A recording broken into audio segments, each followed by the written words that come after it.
నమస్కారం, welcome to business prime time. నేను VSR మూర్తి. So వారంలో రెండవ రోజు మరి హార్మూజ్ జలసంధిని 48 గంటల్లో తిరిగి తెరవాలంటూ ఇరాన్ అమెరికా అధ్యక్షుడు డొనాల్డ్ ట్రంప్ అల్టిమేటం జారీ చేశారు. ఆ విషయం మనకు తెలిసినదే. మరి లేకపోతే ఇరాన్లోని విద్యుత్ కేంద్రాలపై దాడులు చేస్తామంటూ ఆయన హెచ్చరించడం కూడా జరిగింది. అయితే ఈ క్రమంలోని ట్రూత్ సోషల్ వేదిక ఆధారంగా ఆయన ఒక కీలకమైన ప్రకటన చేశారు. ట్రంప్ పశ్చిమాసియాలో యుద్ధాన్ని పూర్తిగా నిలిపివేసే విషయమై ఇరాన్తో 2 రోజులుగా చర్చలు సఫలవంతంగా జరుగుతున్నాయని, కాబట్టి ఒక 5 రోజులు ఇంధన మౌలిక సదుపాయాలు విద్యుత్ కేంద్రాలపై దాడులను ఆపేస్తున్నామని చెప్పారు. నిజంగా ఇది చాలా కీలకమైన ప్రకటన. దీంతో నిన్న ఇది లేటుగా వచ్చింది ఈ ప్రకటన. అదే కొద్దిగా ఎర్లీగా వచ్చి ఉంటే మన స్టాక్ మార్కెట్స్ కూడా పాజిటివ్గా ఉండేవేమో.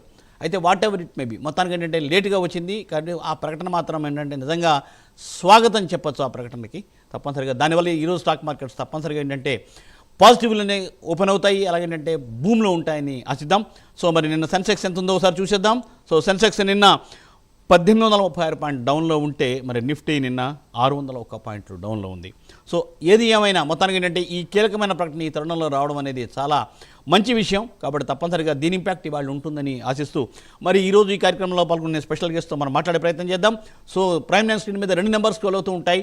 ఆ 2 నెంబర్స్ చూసి మీరు కాల్ చేసి ఈరోజు ఈ కార్యక్రమంలో పాల్గొనే సీనియర్ స్టాక్ మార్కెట్ అనలిస్ట్ గారితో మాట్లాడి మీరు స్టాక్ మార్కెట్లో ఎలా ముందుకు వెళ్ళాలి అనే దాని మీద సలహాలు సూచనలు తీసుకోవచ్చు. ప్రైమ్ లైన్ ఇది మీకు కల్పిస్తున్న ఎక్స్క్లూజివ్ సదుపాయం. సో తప్పనిసరిగా మీరు టీవీని మ్యూట్ చేయండి, బ్లూటూత్లో మాట్లాడొద్దు, తప్పనిసరిగా మీరు మొబైల్లోనే మాట్లాడండి. Call back to back calls తీసుకుంటాం కాబట్టి తప్పనిసరిగా మీరు కాల్ చేయండి. అయితే ఏంటంటే తప్పనిసరిగా టీవీని మాత్రం మ్యూట్ చేయండి, లేకపోతే మీ కాల్ డ్రాప్ అయిపోతుంది. సో ఆ రకంగా మీరు మా విజ్ఞప్తిని పరిశీలించి మన్నిస్తారని ఆశిస్తూ ఇక ఈరోజు కార్యక్రమంలోకి వెళ్ళిపోతున్నాం. ఈరోజు ఈ కార్యక్రమంలో పాల్గొంటున్న వారు శ్రీ ప్రభు మాలింపట్టి గారు. Sir good morning. Very good morning sir. Yes sir, welcome to the program Prabhu గారు. Thank you for calling. Most welcome Prabhu గారు. సో సార్ మొత్తానికి స్టాక్ మార్కెట్స్ ఇండియాలో క్లోజ్ అయిపోయాయి. అంటే ఇక్కడ ఒకటి చెప్పచ్చు, చెప్పండి. స్టాక్ మార్కెట్ ఎలా ఉందో, హుషారుగా ఉందా, డల్ గా ఉందా, మూర్తి గారి వాయిస్ చూసి చెప్పచ్చు. బ్లూగా ఉన్నప్పుడేమో ఆయన గట్టిగా చెప్తారు, డల్ మామూలుగా ఉన్నప్పుడేమో కొంచెం ఇదిగా ఉంది. అంటే ఆయన జోష్ చూసి చెప్పొచ్చు మార్కెట్ ఎలా ఉందో అంతమాట. Thank you sir. సో తప్పనిసరిగా సార్ స్టాక్ మార్కెట్లు ఇలా ఎప్పుడు జోష్గానే ఉండాలి సార్. మదుపర్లు ఎప్పుడు లాభాల బాటలోనే ఉండాలి. అదే మన ప్రైమ్ లైన్. అలాగేంటే మనందరి ఆశ ఆకాంక్ష, భారతదేశం యొక్క లీడర్షిప్ ఆకాంక్ష కూడా అదే కదా సార్. సో తప్పనిసరిగా సార్. సో ఏది ఏమైనా స్టాక్ మార్కెట్ లాస్ట్లో డౌన్లో ఉంది అని మనం అనుకుంటున్న సందర్భంలో సాయంత్రం ఒక కీలక ప్రకటన వచ్చింది. అదే ట్రంప్ గారు ఇచ్చిన ప్రకటన. 5 రోజులు ప్రస్తుతం ఏంటంటే మేము దాడులు ఆపేస్తున్నామని చెప్పి. సో సార్ ఈ నేపథ్యంలో తప్పనిసరిగా ఈరోజు స్టాక్ మార్కెట్ ఎలా ఉండబోతాం సార్? సార్ ఒక 20 సెకండ్స్ విశ్లేషణ ఇస్తే కాలసం తీసుకుందాం sir. It's a black Monday నిన్న అనుకున్నాం. అయిపోయిన తర్వాత ఆయన ఎక్స్లో పోస్ట్ చేశారు. బట్ మాకేమి ఇరాన్ ఫారెన్ మినిస్టర్ మాకేమి కాంటాక్ట్ లేదని చెప్పిన తర్వాత మెటల్స్లో కూడా వాలటాలిటీ బాగుంది. 20,000 25,000 సిల్వర్ నుంచి 5,000కి వచ్చి -5,000కి వచ్చి మళ్ళీ పెరిగిపోయింది. అంటే లాస్ట్ ఫైనల్గా ఏంటంటే నేను మీకు గుర్తుండే ఉంటుంది, ఓడిపోయేటప్పుడు రిఫ్రాక్టరీస్ మీద, అసెట్స్ మీద కొడతాడు 100%. అదే డౌన్ఫాల్, అదే ఓటమి. అంటే it's an operation epic fury failure. Okay, Afghanistan ఎలా జరిగిందో, వియత్నాంలో ఎలా జరిగిందో ఇక్కడ కూడా అదే జరుగుద్దని చెప్పాను. వెను తిరుగుతున్నప్పుడు ఎసెట్స్ కొడతాడు ఆయన చెప్పాను. 100% అది ఎసెట్స్ కొట్టాడు ఆయన, ఆయిల్ రిఫ్రాక్టరీస్. సో అదే జరిగింది. So it's an really Trump failure అనుకోవచ్చు ఒక రకంగా. ఎందుకంటే అందరూ కలిసి ఒత్తిడి చేసి ఒక రకంగా చేశారు. కానీ ఇది అయిపోలేదండి. 5 డే అన్నాడు ఆయన. ఈ 48 అవర్స్ ఎక్స్టెన్షన్ 5 డేస్కి పెంచాడు. మళ్ళీ ఆయన ఏదో ఒకటి చేయొచ్చు. అందుకని కొంచెం ఇంకా మనకు అవ్వలేదు. స్ట్రైట్ ఆఫ్ హార్మూజ్ ఓపెన్ అవ్వాలి, అది మెయిన్ మనకి. అప్పుడు మనకి బ్లూగా వచ్చినట్టు.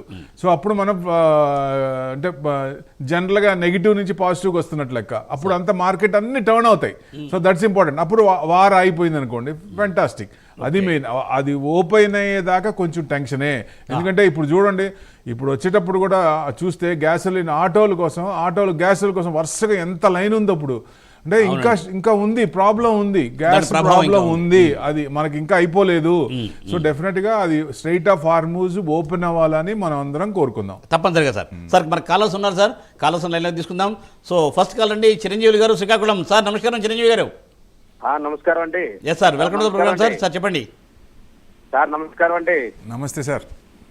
సార్ ఐఆర్టీసీ और ఐఆర్ఎఫ్సి ఆర్వీఎన్ఎల్ సార్ మొత్తం రైల్వే స్టాక్స్. ఏం డౌట్ లేదు, ఉంచుకోండి, ఏం పర్లేదు. అన్ని రైల్వే స్టాక్స్. మీరు ఇన్వెస్ట్మెంట్స్ కూడా గవర్నమెంట్ ఇన్వెస్ట్మెంట్స్ కూడా పెంచుతున్నారు కాబట్టి ఏం పర్లేదు. మీరు నెక్స్ట్ 5 years టార్గెట్ పెట్టుకోండి. ఈ లోపలే మంచి ఇది వస్తాయి. ఎందుకంటే చూస్తున్నాం కదా, చిన్న ఎగ్జాంపుల్ చెప్తా. రైల్వేలో కాంట్రాక్ట్ చేసి డబ్బులు రాక కాంట్రాక్ట్ వర్క్ చేసినాక బయట నుంచి అప్పు తీసుకొని వచ్చి ఆ కాంట్రాక్ట్ డబ్బులు రాక ఇంట్రెస్ట్ పే చేస్తే చివరికి వచ్చేదానికి చేతికి ఏం మిగలదు, పని చేసామని తృప్తి తప్ప. కానీ ఇప్పుడు 1 day కనుక లేట్ అయితే they are paying interest. That's the railway position నవ్వు. ఇప్పుడు అశ్విని వైష్ణవ్ గారు ఫ్యాంటాస్టిక్ గాయ్. సో డెఫినెట్గా అది బాగా ఫ్లరిష్ అవుతోంది, స్టెప్స్ తీసుకుంటున్నారు. నెక్స్ట్ 5 years టార్గెట్ పెట్టుకోండి. మేబీ 3 to 5 years మంచి రిటర్న్స్ వస్తాయి. హోల్డ్ చేసుకోండి సార్ ప్రతిదీ. రైల్వే స్టాక్స్ ఇంకా కావాలంటే మీకు ఏదైనా కొన్న తర్వాత ఇంకా కొంచెం తగ్గితే ఎక్రూడ్ చేసుకోండి, ఏం పర్లేదు. రైట్ సార్, అదండి సూచన. సో సార్ మరొక కాల్ అండి, యుగంధర్ గారండి. సార్ నమస్కారం యుగంధర్ గారు. నమస్తే సార్. ఎస్ సార్, ఖమ్మం నుంచి సార్. ఖమ్మం నుంచి చెప్పండి యుగంధర్ గారు. Sir banking shares SBI union bank కొన్నారు సార్. ఓకే, ఎంతలో కొన్నారు? SBI 750 రూపాయల్లో కొన్నారు సార్. ఓకే. యూనియన్ బ్యాంకు 175 రూపాయల్లో కొన్నారు సార్. ఓకే, 175 కొన్నారు. ఓకే అది సార్ పెరుగుతాయా లేదా? ఓకే. అంటే మీరు షార్ట్ టర్మ్ అనుకున్నారా, లాంగ్ టర్మ్ అనుకున్నారా సార్ సార్ యుగంధర్ గారు, అది షార్ట్ టైం అనుకున్నారా, లాంగ్ టర్మ్ అనుకున్నారా? ఇది లాంగ్ టైమే సార్. లాంగ్ టర్మ్ అయితే హ్యాపీగా ఉండండి సార్, ఏం డౌట్ లేదు, టెన్షన్ లేదు. కొంచెం ప్రస్తుతం అయితే ఇప్పుడు ప్రాఫిట్ బుకింగ్లో ఉన్నాయి, కొంచెం తగ్గుతున్నాయి. సో ఏదన్నా మనకి అన్ని పారామీటర్స్ అన్ని పాజిటివ్గా మాట్లాడినప్పుడు మళ్ళీ పెరుగుతాయి. బ్యాంక్ నిఫ్టీ 63,000, నేను గంటా పదంగా చదువుతున్నా, 63,000 63,500 దాకా రావచ్చు. వచ్చినప్పుడు అక్కడ ప్రాఫిట్ బుక్ చేసుకోవచ్చు. కింద కొన్న వాళ్ళు ఎవరైనా సరే అక్కడ దాకా వెయిట్ చేయండి. సో అక్కడ దాకా కుషన్ ఉంది, ఛాన్స్ ఉంది. నెక్స్ట్ లెవెల్ అది రెసిస్టెన్స్ అనుకోవచ్చు. ఆ లెవెల్ వరకు 61,700 61,800 మనకు అంతకుముందు హై, అక్కడి నుంచి కిందకు వచ్చాం. సో అది కనుక క్రాస్ అయితే 63,500 వరకు వెళ్ళే ఛాన్సులు ఉన్నాయి. సో అప్పుడు దాకా వెయిట్ చేయొచ్చు అని నా ఉద్దేశం. రైట్ సార్, అదండి సూచన. సో సార్ మరొక కాల్ అండి, చంద్రశేఖర్ గారు మంత్రాలయం నుండి. సార్ నమస్కారం. సార్ నమస్తే సార్. Yes sir. సార్ ఏ స్టాక్స్ కోసం అడగాలనుకుంటున్నారు ప్రభు గారిని? సార్ మా వేదాంత ఉంది సార్, BEL ఉంది సార్. ఓకే. వేదాంత కరూర్ ఉంది సార్. కరూర్. సార్ వేదాంత ఎంతలో ఉందండి? సార్ చంద్రశేఖర్ గారు, వేదాంత ఎంతలో ఉంది? వేదాంత 690 సార్. 690. ఓకే. BEL అండి? BEL 459 sir. 459. Sir Karur? Karur 320 sir. 320. ప్రభు గారు చెప్తారు వినండి. బ్యాంకులు అయితే ఇప్పుడే అనుకున్నాం, అది కొంచెం ఉంచుకోవచ్చు అండి. కరూరు వైశ్య బ్యాంక్ కానీ ఇవన్నీ కూడా బ్యాంకులు కొంచెం ఉంచుకోవచ్చు, ఏం డౌట్ లేదు. మీకు ఎంతలో కొన్నారా కరూరు వైశ్య బ్యాంకు? కరూరు వైశ్య బ్యాంకు 320 అండి. 320 అంటే మీకు 260, దాదాపుగా 60 పాయింట్లు ఉంది. డౌన్ ట్రెండ్ ఉంది సార్ కొంచెం. 320 ఒక్క నిమిషం 336 25th February హై. అక్కడి నుంచి మీరు రీసెంట్గానే కొన్నారు, 320లో కొన్నారు, అక్కడి నుంచి డౌన్ అవుతూనే ఉంది. అందుకే నేను చెప్పేది ఏంటంటే, ఏదైనా స్క్రిప్ట్ కొనేటప్పుడు మీరు కొంచెం రీసెంట్ లో ఎంత, రీసెంట్ హై ఎంత, అంతకుముందు రీసెంట్ లో తర్వాత ఆ లో ఎక్కడ ఉన్నాయి, అంటే లోవర్ లోస్ ఎక్కడ ఉన్నాయి, హయ్యర్ హైస్ ఎక్కడ ఉన్నాయి, దిట్స్ ఇంపార్టెంట్. అది చూసామనుకోండి మనం ఎక్కడ కొనాలో తేటతెల్లం అయిపోద్ది. So that's important. Long term పెట్టుకోండి, బాగానే ఉంటుంది. కరూర్ వైశ్య బ్యాంక్ పర్వాలేదు. వేదాంత అనేది మీకు మెటల్స్ ఇది కాబట్టి ప్రాఫిట్ బుకింగ్లో ఉంది, కొంచెం బాగా పెరిగింది కాబట్టి మళ్ళీ కొంచెం పెరిగే ఛాన్స్ ఉంటుంది. దాదాపుగా 610 620 దాకా రావచ్చు డౌన్ సైడ్. అక్కడ దాకా వచ్చి యూటర్న్ తీసుకోవచ్చు. మళ్ళీ కాపర్ డిమాండ్ ఉంటుంది, సిల్వర్ డిమాండ్ ఉంటుంది. ఆ ఇండస్ట్రియల్ యూసేజ్లో ఏం తేడా లేదు కాబట్టి లాంగ్ టర్మ్ బాగానే ఉంటుంది సార్, పెట్టుకోవచ్చు. సార్ సూచన. So sir one more sir, BEL ఉంది. BEL 406 ఉంది, 459, 406 అంటే 50 రూపీస్ తగ్గింది. ఇది కూడా కొంచెం ప్రాఫిట్ బుకింగ్లో ఉంది. అన్ని మిడ్ అండ్ స్మాల్ క్యాప్ అన్ని ప్రాఫిట్ బుకింగ్లో ఉంది. ఏదన్నా మనకి ఈ పారామీటర్స్ అన్ని పాజిటివ్గా వచ్చినప్పుడు, నిన్న మిడ్ క్యాప్ స్మాల్ క్యాప్ కూడా విపరీతంగా కొట్టేశారండి, భయంకరంగా కొట్టేశారు. సో అంటే బాగా లోస్కి వచ్చేసినాయి బాగా. సో ఏదన్నా ట్రిగర్ పాయింట్ కావాలి. సో వార్ ఆగటం, లేదా స్ట్రైట్ ఆఫ్ హార్మూజ్ ఓపెన్ అయ్యటం, లేకపోతే ట్రంప్ వెనకడిగి వేయటం, లేదా ట్రంప్ సీట్లో ఉండకపోవటం, ఇదే మెయిన్. ఇవన్నీ జరిగిందనుకోండి మార్కెట్ ఎక్కడో ఉంటుంది. Okay right. సో సార్ అదే సూచన, ఆ రకంగా మీరు ముందుకు వెళ్ళండి. సో సార్ యలమంద గారు గుంటూరు నుండి. సార్ నమస్కారం. యలమంద గారు గుడ్ మార్నింగ్. కట్ అయింది. గుడ్ మార్నింగ్ అండి యలమంద గారు, చెప్పండి. Your audible. Good morning sir. Good morning, చెప్పండి. This call is now being recorded. సరే, ఓకే, రికార్డ్ చేస్తాను, చెప్పండి. సార్ మాట్లాడండి సార్. మాట్లాడుతున్నాను సార్. అనంతరాజు తీసుకున్నాను సార్ నేను. ఎంతలో? అనంతరాజు 440 కార్డు తీసుకున్నాను సార్. ఓకే. అది దాన్ని కంటిన్యూ చేయొచ్చా లేదా అని అదొకటాను. ఈటీఎఫ్ లో సిపిఎస్ఈ తీసుకున్నాను సార్. హోల్డ్ చేసుకోండి, అది ఈటీఎఫ్ పర్లేదు. ఈటీఎఫ్ లాంగ్ టర్మ్ పెట్టుకోండి. ఎన్ని సంవత్సరాలు పెట్టారు? ఇన్ని సంవత్సరాలనే ఒక 5 years దాకా ఉంటుంది సార్. అది అంటే లంసం పెట్టారు? లంసం పెట్టారు. లంచమే పెట్టాను సార్. ఎంత పెట్టారు సార్ అమౌంట్? అమౌంట్ నేను 50 పెట్టాను సార్. 50,000 పెట్టారు కదా, ఉంచుకోండి, లాంగ్ టర్మ్ పెట్టుకోండి. ఈటీఎఫ్లో ఏంటంటే జనరల్గా సిప్ కూడా ఒక ప్రయత్నం చేయండి. ఆ సిప్లో కూడా లాంగ్ టర్మ్ బాగానే ఉంటుంది, ఎందుకంటే దాని ఎక్స్ట్రా ఛార్జెస్ తక్కువ ఉంటాయి, మామూలు ఫండ్స్ కంటే వాటిలో తక్కువ ఉంటాయి కాబట్టి లాంగ్ టర్మ్లో బాగానే ఉంటుంది. సిప్ కూడా చేసుకోండి, లంసం కూడా లాంగ్ టర్మ్ ఉంచుకోండి. తర్వాత ఇంకోటి ఏమన్నారంటే స్క్రిప్ట్ ఏంటండి? ఒకటేమో ఈటీఎఫ్, ఒకటేమో అనంతరాజు కదా. అనంతరాజు వచ్చేసి మీరు కొన్న రేట్లోనే ఉంది, దాదాపు 442 అక్కడే ఉంది. కానీ కొంచెం డౌన్ ట్రెండ్లో ఉంది. ఏదైనా మీకు 450, 455 క్రాస్ అయినప్పుడు కొంచెం ముందుకు రావచ్చు. అనంతరాజు మంచి కంపెనీ అండి, మీ ఫండమెంటల్స్ ఉన్న కంపెనీయే. మీకు రిజల్ట్స్ కూడా బాగానే ఉంది. సెప్టెంబర్ క్వార్టర్ మీద డిసెంబర్ క్వార్టర్ బాగానే ఉంది. సో నెక్స్ట్ క్వార్టర్ కూడా డైరెక్షన్ ఇవ్వచ్చు, కొంచెం పెరిగే ఛాన్స్లే ఉన్నాయి. సో ఆ లెవెల్ దాటినప్పుడు బ్రేక్అవుట్ అవడానికి ఛాన్స్ ఉంది, అక్కడి నుంచి చూసుకోండి సార్. అదండి, హోల్డ్ చేసుకోండి. Right sir. సార్ రాజేష్ గారు అండి, Hyderabad. Sir good morning Rajesh గారు. Rajesh ji good morning. Sir నమస్తే సార్. నమస్తే, చెప్పండి సార్. ఇది ఇప్పుడు ఐటీ స్టాక్ లో ఇన్వెస్ట్ చేయొచ్చా సార్? దేంట్లో? ఐటీ స్టాక్స్ లో. IT stocks. మీ వ్యూ లాంగ్ టర్మ్ అనుకోండి. లాంగ్ టర్మ్ అనుకుంటే షార్ట్ టర్మ్ కంటే కొంచెం ఐటీ ఇబ్బంది పడుతూనే ఉంది. ఏఐ మీద సొల్యూషన్ లేదు, లే ఆఫ్స్ ఎక్కువ జరుగుతున్నాయి, దాని అనుగుణంగా కొంచెం నెగిటివ్ ఉంది. సో ఎక్కడో చోట సొల్యూషన్ వస్తుంది. వచ్చినప్పుడు లాంగ్ టర్మ్ అంటే నెక్స్ట్ ఇప్పుడు హై నుంచి బాగా పడ్డాయి ఐటీ ఇండెక్స్, 25% అట్లా పడ్డాయి, 25 to 30%. అంటే లే ఆఫ్స్ జరుగుతున్నాయి, మళ్ళీ కన్సిస్టెంట్గా ఆ సెక్టర్కి నెగిటివ్ వస్తూనే ఉన్నాయి. సో మెయిన్ అందుకని ఒక రకంగా ఇదేంటంటే 94 రూపీస్ ఉంది ఐఎన్ఆర్ కన్వర్షన్లో వాళ్ళకి మంచి ఇదే, ఎందుకంటే సర్వీస్ ఓరియంటెడ్లో ఈ డాలర్ నుంచి కన్వర్షన్లో మంచి వస్తాయి. నెక్స్ట్ క్వార్టర్లో అది కనపడుతుంది. సో ఎన్విడియా రిజల్ట్స్ వస్తాయి. ఎన్విడియా రిజల్ట్స్ వచ్చినప్పుడు ఫస్ట్ రిజల్ట్స్ దాన్ని బట్టి తెలుస్తుంది, దాన్ని బట్టి మిగతాకి మనకి ఐటీ ఇండెక్స్ ఎలా ఉన్నదో తెలుస్తుంది. ఎన్విడియా చూస్తే తెలిసిపోద్ది. సో లాంగ్ టర్మ్ అయితే 3 to 5 years టార్గెట్ పెట్టుకొని ఉంచుకోండి, ఎందుకంటే ఈ సెక్టార్స్ ఆర్ సిక్లికల్ ఆల్వేస్. ఈ సంవత్సరం బాగున్నాయి, నెక్స్ట్ ఇయర్ బాగుండవు. ఏదైతే బాగాలేదో అవి పెరుగుతాయి. రైట్ అండి. సో సార్ అంజలీదేవి గారు హైదరాబాద్. సార్ మేడం నమస్తే అండి. హలో నమస్తేనండి అమ్మా. నాది 3 స్టాక్స్ అండి. చెప్పండి. ఎస్సిఐ ఒకటి 255లో ఉన్నాయండి. ఓకే. ఇంజనీరింగ్ ఇండియా 213లో ఉన్నాయి. బిఎంఎం 114 రూపాయల్లో ఉన్నాయండి. వాటి వివరాలు చెప్పండి కొద్దిగా. మూడోది ఏంటి sir madam? VMM Vishal Megamart. Vishal Megamart ఎంతలో ఉన్నాయమ్మా? విశాల్ మెగామార్ట్ 114 రూపాయలండి. సరే మేడం, ప్రభు గారు చెప్తారండి. విశాల్ మెగామార్ట్ 99 రూపీస్ ఉంది, 2.5% డౌన్ ఉంది. మీకు గ్రోసరీస్ ఇది కొంచెం డౌన్ ట్రెండే ఉందండి, మీకు 90 దాకా రావచ్చు. కొంచెం ట్రెండింగ్ డౌనే ఉంది, ప్రాఫిట్ బుకింగ్లో ఉంది, కొంచెం ఇప్పుడు డౌన్ ట్రెండే ఉంది ఇది విశాల్ అయితే. సో ఇంజనీర్స్ ఇండియా 181, 5% డౌన్ అయింది. ఇంజనీర్స్ ఇండియా ఇట్స్ మంచి కంపెనీ, ఫండమెంటల్ ఉన్నాయి. ప్రాఫిట్ బుకింగ్లో 220, 221 నుంచి తగ్గుతూనే ఉంది.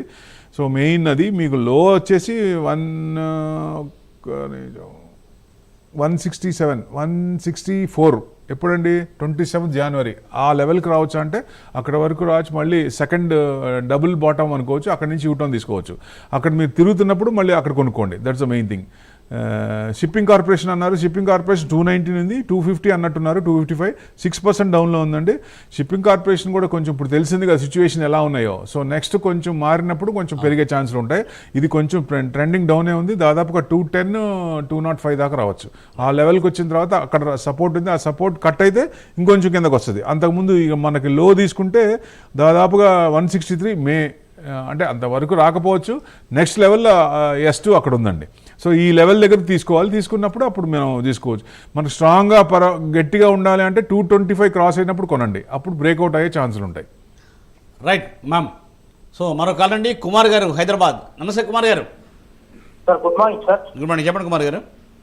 సార్ ఒక 2 డౌట్లు సార్. ఒకటేమో లారస్ ల్యాబ్స్ 50, ఇంకోటి వచ్చేసి ఇప్పుడు సార్ది ఏదో కోర్స్ అని విన్నాను, ఆ కోర్స్ లో ఏమేమి నేర్చుకోవడానికి దొరుకుతుంది, అది ఒక డౌట్ సార్. కోర్స్ ఓకే, ఇప్పుడు అంటే మార్కెట్ ఇప్పుడు జనరల్గా ఏమవుతుందంటే ఎక్కువ మంది కాల్స్ చేస్తున్నప్పుడు హైలో కొంటాం, హైలో కొన్నప్పుడు దాని నుంచి కింద పడుతుంది. అంటే మన ఆ స్క్రిప్ట్ రెసిస్టెన్స్ సపోర్ట్ లెవెల్స్ ఎక్కడ ఉన్నాయి, సో రీసెంట్ హై ఎంత రీసెంట్ లో ఎంత అవి ఎలా చూడాలి, స్టాండర్డ్ ఇది చేసి ఎట్లా చేసుకోవాలి, బెరీ చేసుకోవాలి.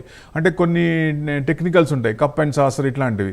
అలా ఉన్నప్పుడు 50 days ఈఎంఐ 20 days ఈఎంఐ కనుక క్రాస్ ఓవర్ అవుతున్నప్పుడు కొంచెం స్ట్రాంగ్ ఉంటుంది. అట్లా అది రేర్గా దొరుకుతుంది మనకి, ఎప్పుడో సంవత్సరాల తర్వాత దొరుకుతుంది. ఇట్లాంటివి ఒకవేళ మనం ఒకటి పట్టుకుంటే ఆ క్రాస్ ఓవర్స్ అనేది మంచి ఇది వస్తుంది. So it takes a longer time. అట్లాంటివి కొన్ని టెక్నిక్స్ ఉన్నాయి, అవి వాటిని కనుక మనం ఇంప్లిమెంట్ చేసి డబ్బులు పెట్టి కూర్చుంటే ఇన్వెస్ట్మెంట్ పద్ధతిలోనే, ట్రేడింగ్ కాదు. ట్రేడింగ్ ఉపయోగించదు, ట్రేడింగ్ ఉపయోగించుకుంటే రిస్క్ ఎక్కువ ఉంటుంది. ట్రేడింగ్ కాకుండా మనం సంపాదించిన హార్డ్ ఎర్న్ మనీకి ఇది రావాలంటే ఇన్వెస్ట్మెంట్ యాంగిల్లో వెళ్తే లాంగ్ రన్లో మంచి రిటర్న్స్ వస్తాయి. ఇట్లాంటివన్నీ టోటల్గా అందరికీ వచ్చిన జాయిన్ వాళ్ళు అంటే మినిమంతో ఎక్కువ మంది తీసుకుంటే ఇబ్బంది అవుతుందని మినిమం మెంబర్స్తో స్టార్ట్ చేస్తున్నాం. ఎందుకంటే వాళ్ళతో కూడా ర్యాపోర్ట్ ఉంటుంది. ప్లస్ ఇది దీంతో ఇన్స్టిట్యూట్ లాగా అయిపోయిన తర్వాత వదిలేసకుండా మీరు మోతిలాల్లో అసలు మాది మోతిలాల్ దగ్గర అకౌంట్ ఓపెన్ చేస్తారు. వచ్చినప్పుడు మీరు ఈ నేర్చుకున్నది ఇంప్లిమెంట్ చేస్తూ ఆ డౌట్స్ నాతో క్లారిఫై చేసుకుంటూ ముందుకెళ్తారు. అప్పుడు మీకు నాలెడ్జ్ పెరుగుతుంది with decent returns. That's important. అంతే కదండి, కరెక్ట్. సో సార్ ఆ రకంగానండి. అలాగేంటంటే సార్ కూడా ఏంటంటే అదే దీనికోసం అడిగా లారెస్ ల్యాబ్ కూడా అడిగారు. లారెస్ ల్యాబ్స్ లాంగ్ టర్మ్ మంచిదండి. ఇది ప్రజెంట్ అయితే లాస్ట్ రిజల్ట్స్ తర్వాత రిజల్ట్స్ బాగా వచ్చినాయి. ఆ తర్వాత కొంచెం 1200 దాకా వచ్చి మళ్ళీ 1100 అక్కడ దాకా వచ్చి లాస్ట్ హై ఎంతండి దాదాపుగా మీకు 1128 తర్వాత కొంచెం కిందకు వచ్చింది. అక్కడి నుంచి కొంచెం తగ్గుతుంది, 1200 దాకా వస్తుంది అనుకున్నాం. సో నెక్స్ట్ రిజల్ట్స్ కూడా బాగానే ఉండొచ్చు, క్వార్టర్ రిజల్ట్స్ కూడా Q4 కూడా అంటే ఇయర్ది కాబట్టి. సో మళ్ళీ పెరిగే ఛాన్స్లు ఉన్నాయి. లాంగ్ హోల్డింగ్ పెట్టుకున్నా మీకు 2000 అబోవ్ రావచ్చా అంటే 2000 టైం అడగద్దు, కానీ long holding 2 to 3 years at 5 years target పెట్టుకుంటే మంచి రిటర్న్స్ వస్తాయి దీంట్లో. సార్ ఓకే అండి, రైట్ సార్. మరో కాల్ రండి, గోపాలకృష్ణ గారు భీమవరం. సార్ గోపాలకృష్ణ గారు నమస్కారం అండి. నమస్తే గురువు గారికి నమస్కారం. నమస్తే అండి. రోజుల్లో టక్ రోజు ROSL PLR టక్ ప్రజెంట్ డేట్ లో కొనుక్కోవచ్చా? HEG ప్రజెంట్ డేట్ లో కొనుక్కోవచ్చా? హెగ్ రోజెల్ టెక్ వచ్చేసి 674 ఉంది సార్. 6.4% డౌన్, 6.4% డౌన్ ఉంది సార్. ఇది కొంచెం డౌన్ ఉంది ప్రజెంట్. ఆగండి, కొంచెం కిందకు వచ్చే ఛాన్సులు ఉన్నాయి. సో రీసెంట్ అంటే అంతకుముందు లో చూసుకుంటే మనకి 647 ఒక్క నిమిషం 620 23rd January అంతవరకు ఛాన్స్ ఉంది, అక్కడ వరకు రావచ్చు. సో కంపెనీ మంచిదే, బాగానే ఉంది. సో ఈ అంటే పెద్ద పడట్లేదు, పెరగడం బై నుంచి కూడా కొంచెం మీకు 8 అంటే 790 750 ఆ రేంజ్లోకి వచ్చి మళ్ళీ వస్తుంది. ఆ రేంజ్లోని కన్సల్టేషన్ వస్తుంది. ఎప్పుడైతే ఆ హయ్యర్ బ్రేక్అవుట్ అవుతుందో పెరిగే ఛాన్స్లే ఉన్నాయి. మీ లోవర్ లెవెల్స్కి వస్తుందా లేదా అనేది ఈ లోపల మనం ఎక్కడో చోట యూటర్న్ తీసుకోవచ్చు. సపోర్ట్ లెవెల్స్ ఎక్కడ తిరుగుతుందో చెప్పలేము. సో అది తిరిగినప్పుడు అప్పుడు కొనుక్కోండి, అది బెస్ట్. ప్రజెంట్ అయితే డౌన్ ట్రెండ్ ఉంది. హెగ్ అన్నారు, హెగ్ ఈజ్ 4.42% డౌన్లో ఉంది సార్. ఇది నిన్న మీకు ఇది ప్రస్తుతం అయితే ఇది వద్దు సార్, కొంచెం బాగా వీక్గా ఉంది, కొంచెం డౌన్ అవుతుంది, ఇంకా పడిపోద్ది. ఇప్పుడు ఇదైతే వద్దని చెప్తాను నేను. సార్ అదండి గోపాల్ గారు. ఓ సార్ మరో కాల్ అండి, శశిపాల్ రెడ్డి గారు హైదరాబాద్. సార్ నమస్కారం అండి. అవునండి, ఎస్ సార్. నమస్కారం సార్. సార్ ఇది ఇప్పుడు స్పైస్ జెట్ లో ఏమైనా షాప్ కొనొచ్చా అండి? రేటు చాలా పడిపోయింది కదా ఇప్పుడు. స్పైస్ జెట్లో కొనొచ్చా అంటే ఎక్కువ, అంటే వాళ్ళు బాగా ఓపెన్ టికెట్లు కూడా రేట్లు పెంచేసి విపరీతంగా రైట్ టైంలో అనుకుని బాగా ఇది చేసుకున్నారు. సో అంటే కొంచెం స్పైస్ జెట్ అయితే వద్దంటాను సార్, అంత స్ట్రాంగ్గా ఏం లేదు. అది మనం మంచి వేరే చూడండి. కానీ వీటిల్లో పెద్ద అనిపించలే నాకు, ఎందుకంటే టూరిజం ఉంది కానీ టూరిజం ఇవన్నీ ఎక్కువ ఫ్లైట్స్ పెరుగుతున్నాయి, ఇవన్నీ ఉన్నాయి. కానీ కొన్ని మనవి కాకుండా ఇంటర్నేషనల్ ఉన్నాయి, వాటికి కొంచెం వస్తుంది.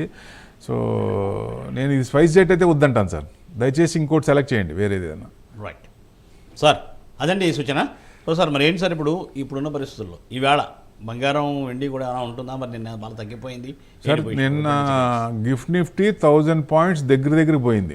ఇప్పుడు 400 పాయింట్స్ ఉంది. సార్. సో అట్లానే ఇది మన కన్ఫర్మిటీ కాదు, ఇంకా అది అది అయిపోయింది ఇక మారిపోతుంది అనేది కాదు, ఇంకా ఉంది 4 రోజులు 5 రోజులు ఎక్స్టెండ్ చేశాడు అంతే. సో 5 రోజుల లోపల మళ్ళీ ఏదో ఒకటి అనొచ్చు, తూచి నేను అనలేదు అంటాడు ఆయన, మళ్ళీ ఏదో ఒకటి చేయొచ్చు. సో ఆయన నమ్మటానికి వీల్లేదు. సో అది మనకి వార్ నడుస్తున్నా ఇబ్బంది లేదు. ఒక రకంగా స్ట్రెయిట్ ఆఫ్ హార్మూజ్ ఓపెన్ అవ్వాలి, క్రూడ్ ఆయిల్ రావాలి, మనకి గ్యాస్ రావాలి. గ్యాస్ ఇబ్బంది పడతాం, ఇప్పటికే చాలా ఇబ్బంది పడుతున్నాం. సో ఇంకా ఎక్స్టెండ్ అయితే ఇంకొంచెం ఇబ్బంది పడతాం. సో అది అతి తొందరలో మనకి స్ట్రెయిట్ ఆఫ్ హార్మూజ్ వాళ్ళు ఓపెన్ చేసి అన్ని కంట్రీస్ కూడా చేస్తే ప్రాబ్లం ఉండదు. ఒక రకంగా కొంచెం వెనక్కి వాళ్ళు మెత్తపడ్డారు. ఈయనే కొంచెం శాంక్షన్స్ ఎత్తేసిన, ఇరాన్ మీద శాంక్షన్ ఎత్తేసాడు ఆయన. అవునండి, ఆయన వెళ్ళలేదు. అవును. సో వాళ్ళు పట్టించుకోలేదు. ఈయనకు అర్థం కావట్లేదు అసలు ఎట్లా బయటికి రావాలో అర్థం కావట్లేదు. సో ముందే చెప్పేసి నేను 2 రోజుల నుంచి మాట్లాడుకున్నాను అని చెప్పేసి, వాళ్ళేమో అసలు ఎవరు మాతో మాట్లాడలేదని వాళ్ళు. అంటే డిఫరెంట్ ప్లే గేమ్స్ ఉంటాయి ఆయన దగ్గర. ఎన్ని రకాలుగా చేయాలి, అన్ని రకాలు చేస్తారు. అంటే డిప్లొమాటిక్ గా చేస్తే అది బ్రహ్మాండంగా ఉంటుంది, కానీ అది వెనుదిరిగి ఆయనకే తగులుతున్నాయి అన్ని. సో డెఫినెట్ గా ఇట్లాంటివి చేయకుండా ఉంటే బెస్ట్. ఇప్పుడు క్యూబా అంటున్నారు, మరి క్యూబా పరిస్థితి ఏంటి, తర్వాత గ్రీన్లాండ్ పరిస్థితి ఏంటి? గ్రీన్లాండ్ కూడా స్టాక్ మార్కెట్ లాస్ట్ లో ఏముంటుంది అంటే గ్యాప్ అప్ అయినా స్లోగా కొంచెం కిందకు వచ్చే ఛాన్స్లే ఉంటాయి. ఇది కన్ఫర్మిటీ కాదు. కొంచెం కొత్త ఇన్వెస్టర్స్ కానీ ఏదైనా కొందాం అనుకున్నప్పుడు కొంచెం ఆచి తూచి వెయిట్ చేద్దాం. Right. Thank you Prabhu garu. Thanks for joining for today's live program, giving valuable suggestion sir. So చూసారుగా, ఇది ఈవాల్టి బిజినెస్ ప్రైమ్ టైం. మళ్ళీ రేపు ఉదయం 8:30 ప్రసారం అయ్యే బిజినెస్ ప్రైమ్ టైంలో ప్రభు గారితో కలుసుకుందాం. చూస్తూనే ఉండండి ప్రైమ్ 9. నమస్తే.